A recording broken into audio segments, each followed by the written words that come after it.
So here is our 3-inch artillery shell from World War I that in the last video we refurbed and polished.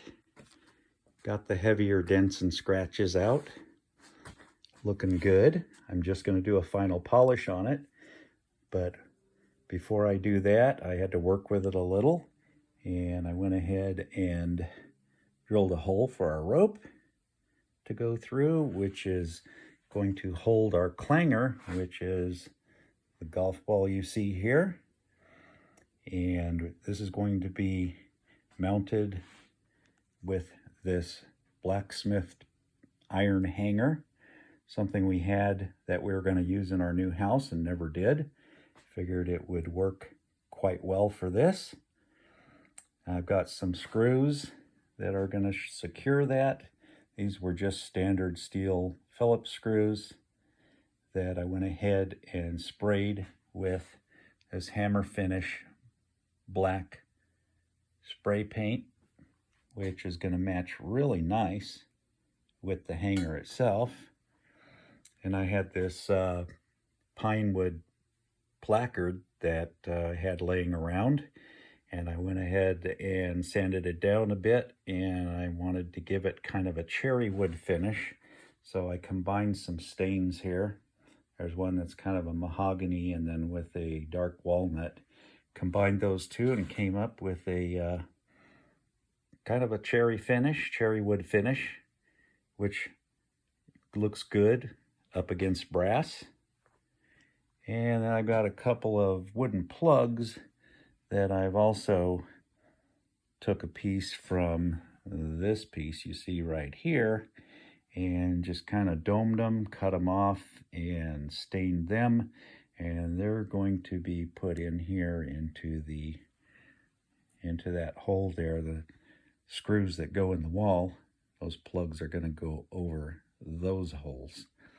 So I'll do a final buff and we'll put it together and we'll see what kind of a beautiful bell that we have to put up in our home. So the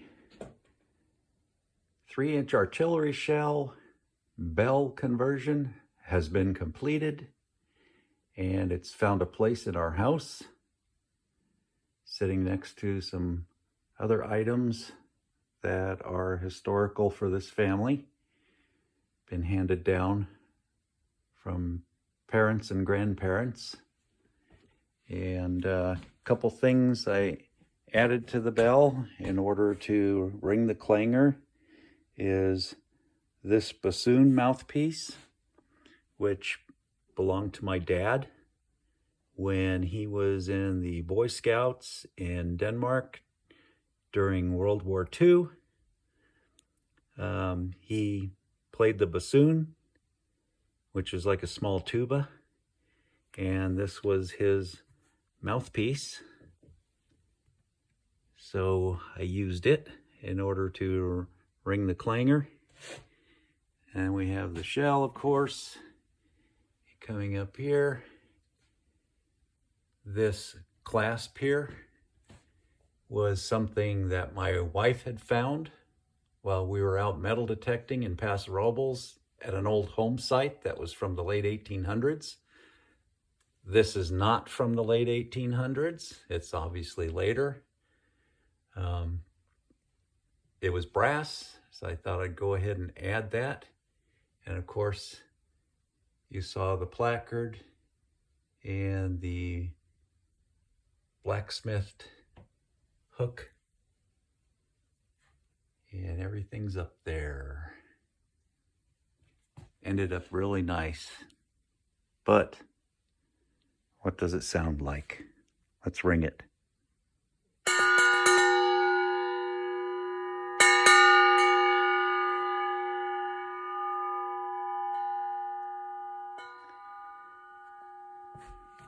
Beautiful.